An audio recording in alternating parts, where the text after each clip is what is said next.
నమస్తే అండి. నా పేరు టి గురుకుమార్. నేను తిరుపతిలో ఉంటాను. నా వైఫ్కి గత ఆగస్టు నుంచి అబ్డామిన్ క్యాన్సర్ అనేసి తెలిసింది. దానికోసం ప్రతి హాస్పిటల్, చెన్నైలో పెద్ద పెద్ద ఆసుపత్రుల్లో అన్ని తిరిగినాము.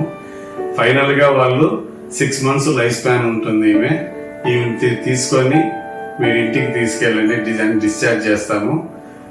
ఈ లాస్ట్ మినిట్లో మీరు మీ బంధువులంతా పిలిపించుకొని ఆమెకి ఆనందంగా ఉండేటట్టు చూసుకోవడం తప్ప ఇంకేం చేయలేమనేసి అన్నారు. ఏ మందులు వాడినా కూడా లాభం లేదంటే హాస్పిటల్ నుంచి ఒక 2 నెలలు హాస్పిటల్లో ఉండి ఇంటికి వచ్చి డిశ్చార్జ్ అయిపోయి ఇంట్లోనే ఉన్నాము. తర్వాత మా బంధువులు వాళ్ళంతా నాగేశ్వర ఆయుర్వేదిక్ అనే హాస్పిటల్లో అక్కడ మందు తిన్న వాళ్ళు చాలా బాగుపడుతున్నారు అనేసి అంటే, నేను మా భార్యని నడవలేని స్థితిలో ఉంది, మంచం పైన ఆమె కళ్ళు తెరవదు, ఎవరితో మాట్లాడదు, 8వ నెల నుంచి సుమారు 4 నెలలు. అటువంటిది నేను 5/11/2023లో ఈ నాగేశ్వర ఆయుర్వేద హాస్పిటల్కి వచ్చి ఈ రిపోర్ట్స్ హాస్పిటల్లో నేను చూపించుకున్న రిపోర్ట్లన్నీ తీసుకొచ్చి చూపించి డాక్టర్ గారిని కలిసినాను. ఆయన ఎంతో రిపోర్ట్లన్నీ పరిశీలించి ఏం భయపడాల్సిన పని లేదు, ఈ మందులు వాడండి అనేసి 11వ నెలలో మందులు ఇచ్చినారు.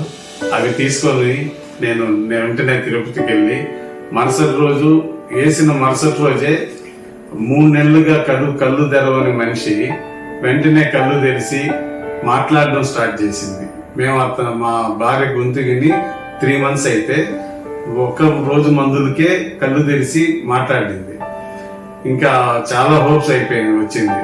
తర్వాత 1 month లోనే చాలా పైకి లేచి తన పని తానే చేసుకుంటుంది. ఇంకా అంత హ్యాపీగా ఉన్నాము.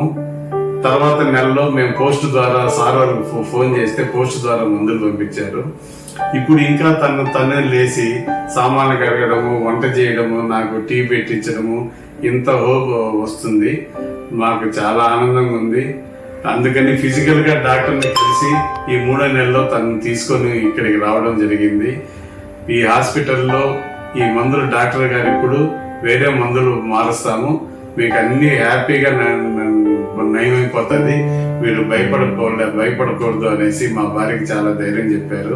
ఈ నాగేశ్వర ఆయుర్వేద హాస్పిటల్ వారికి మేము ఎంతో రుణపడి ఉన్నాము.